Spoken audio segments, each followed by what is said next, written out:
అక్కడ ఉంటే అమ్మగానే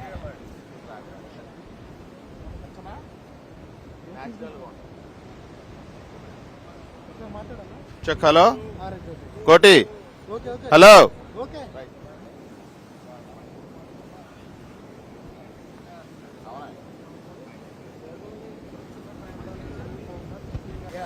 మందిని తీర ప్రాంతాల్లో కొద్ది సురక్షిత ప్రాంతాలకు చేర్చవలసిందిగా గుర్తించడం జరిగింది. సుమారు 6,500 మందిని సురక్షిత ప్రాంతాలకు చేర్చడం జరిగింది. వాళ్ళకి భోజన సదుపాయాలు కూడా ఎవరైతే పూర్తిగా అధికారులందరూ భోజన సదుపాయాలు ఏర్పాటు చేయడం జరిగింది. ఏ మండలాల్లో సెన్సిటివ్ ప్లేసెస్ గుర్తించారు అంటే పూర్తిగా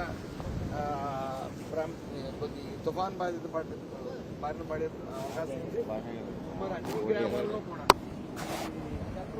ఏర్పాటు చేయడం. అలాగే ఎక్కడైనా కమ్యూనికేషన్ దెబ్బతింటే మొబైల్ నెట్వర్క్స్ కూడా ఏర్పాటు చేయడం. మొబైల్ నెట్వర్క్స్ కూడా అందుబాటులో ఉండే పరిస్థితి. ఇక్కడ వర్షాలు ఎక్కువగా ఉంటాయి.